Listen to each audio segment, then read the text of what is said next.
If you're looking for a filling and hearty variation of miso soup that you can eat as a meal on its own, this salmon and vegetable miso soup is for you. You can also find this recipe on my website along with 400 Japanese recipes. Just Google Salmon Miso Soup space Dashi to find the written recipe. First up, I have 2 potatoes that I've cut into bite-sized chunks.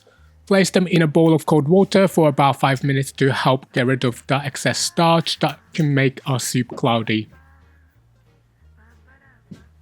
While our potatoes are soaking, let's get a small pot of water heating up and remove the strings of 10 snow peas.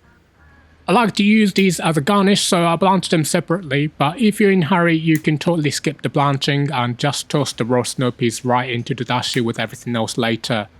I love the texture of blanched snow peas, but honestly both ways work great. Once the water is bubbling away, drop in those snow peas for just about a minute.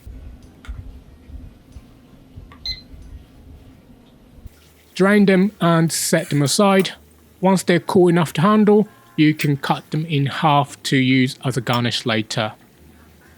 Okay, it's been about 5 minutes and I've drained my potatoes. I'm now placing them in a microwave safe bowl with half carrot, also roughly chopped. Add a tablespoon of water, cover them with plastic wrap and microwave for about 3 minutes on 600 watts to partially cook them. Once they're done, pour 500 ml of dashi into a saucepan and add your par-cooked carrots and potatoes. I'm also adding 100 grams of shimeji mushrooms. That's the cool thing about this soup, it's super flexible, so feel free to mix it up with whatever vegetables you love. Let the mixture come to a boil over medium-high heat and cook the vegetables in the dashi until they're just how you like them. Speaking of dashi, if you've got time and ingredients, making your own is absolutely worth it, but let me tell you, those high quality tea bag style dashi packets are a total game changer when you're short on time. While our broth is doing its thing, let's get some oil heating in a frying pan over medium heat.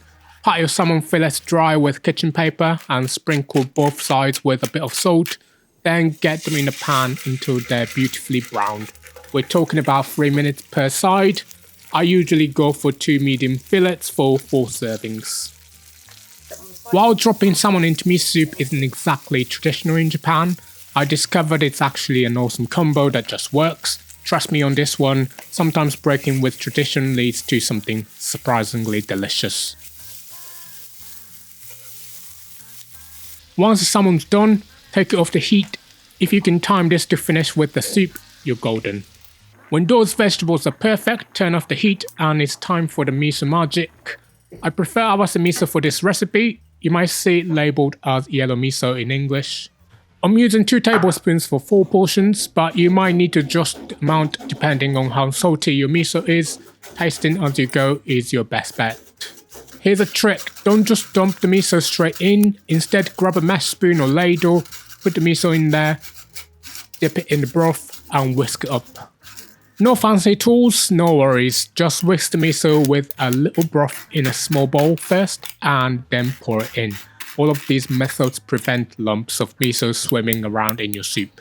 By the way, if you're getting into the miso soup game, I've got a whole collection of recipes waiting for you on my website. Head over to my roundup post and find your next favourite. Finally, divide that beautiful soup between your bowls, nestle in those perfectly seared salmon fillets and those bright green snow peas. Top each bowl with a little bit of butter and a hit of fresh black pepper. And that's it, a comforting salmon miso soup that ticks all the boxes. Want even more delicious recipes? Grab my free cookbook from the link in the description. Okay, let's go over the ingredients one more time. And if you're ready to cook, grab the written instructions by clicking the full recipe box with a picture that's about to pop up on your screen. There we go, the link to the full recipe is on the screen now, and if you want to watch more similar videos, don't miss my soup playlist popping up on your screen as well. Thanks so much for watching, and I hope to see you in the next one. Bye.